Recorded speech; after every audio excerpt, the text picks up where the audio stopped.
On harvest mornings, we all wake up before the sun rises. We get our cup of coffee and head out the door. It's always the time of year that we begin to see the crisp morning air.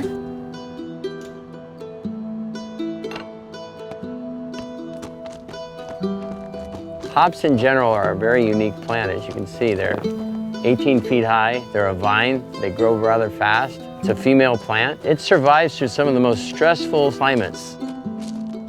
What I like about running is that I can just concentrate on the running. And it gives me an opportunity to have everything be quiet. There's no phones, there's no music, it's just me, the crickets, a few birds, and it just gives me an opportunity to think about what's coming up for that day. And especially when you're getting ready for something like hop harvest.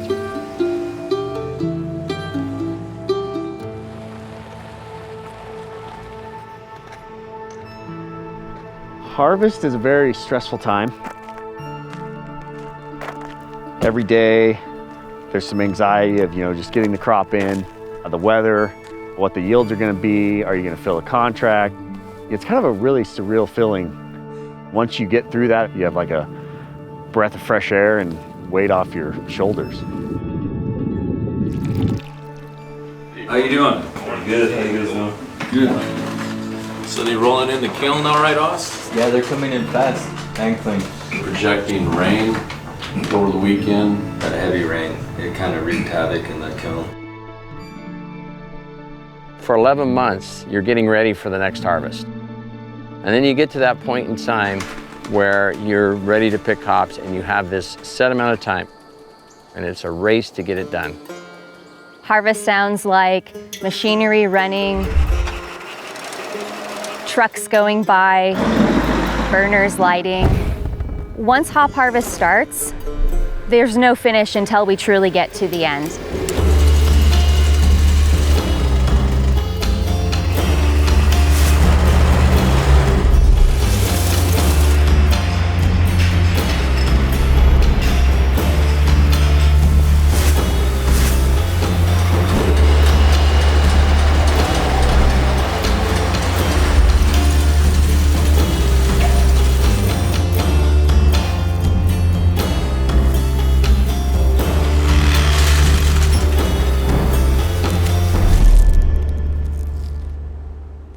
The season starts as early as February or March, and there's significant amounts of work to do throughout the growing season.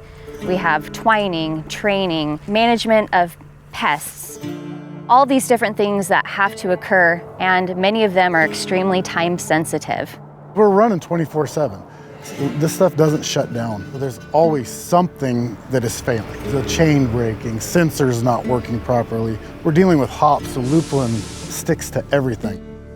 I think those fields are gonna go downhill real fast with no water. They're not shutting the riverside water off anytime soon, are they? This is my first year dealing with short water. They're shutting the water off in the ditch, and so it doesn't matter if you have allocation left. If there's no water in the ditch, you can't take any delivery of it. We put our whole life on the line every year on these hop trellises, and if that doesn't come in, I mean, a year of that would be detrimental to our farm. If we don't take care of the ground and the plants, it won't make it to the next generation. If we don't upgrade the equipment and the facilities, same thing. We'll put them in a position where they're too far behind to ever be able to catch up. Even our new set of kilns, we probably won't see the payoff of it in our lifetime here on the farm because it is such a huge investment, but it's the best investment for the quality of our crop and the longevity for our farm. We grew 2 or 3 varieties when I was a kid. 3 would have been a lot. Now we're growing 16 and farming about 600 acres. There's so much interest and focus now on U.S. craft beers and in turn U.S. hops that people used to never really care about. We do a lot of fresh hops every year. It's pretty incredible, and those smiling faces, just the giddiness that people get from the aromas and the sights and the sounds. It's really rewarding to see that and realize that, okay, this is one of the reasons I'm doing this. We want to produce a quality product that our brewing customers are going to really appreciate. All of that feedback is extremely helpful for us to make sure that as we make plans for future crop years, that we're growing what is needed and wanted. It's all about the tie between the brewer, the buyer, and the grower. We work together as growers with some of our dealer networks to create those high quality hops, and we share a lot of ideas across the board on what works and what might not be working. I got kids, my brother has kids, I mean all my cousins have kids. I mean this is the long run. We want this to go on for generations. Our kids are starting to come to the farm more and more, whether they're doing roguing or irrigating. Whether they choose to continue this or not, it's up to them. It's about legacy.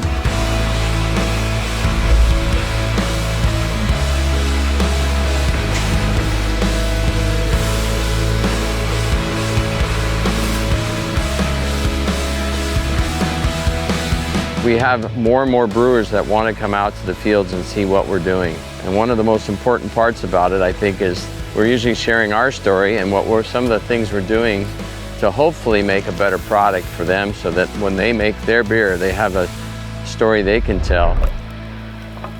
With the number of breweries that are in the United States and across the world, there's a lot of stories being told.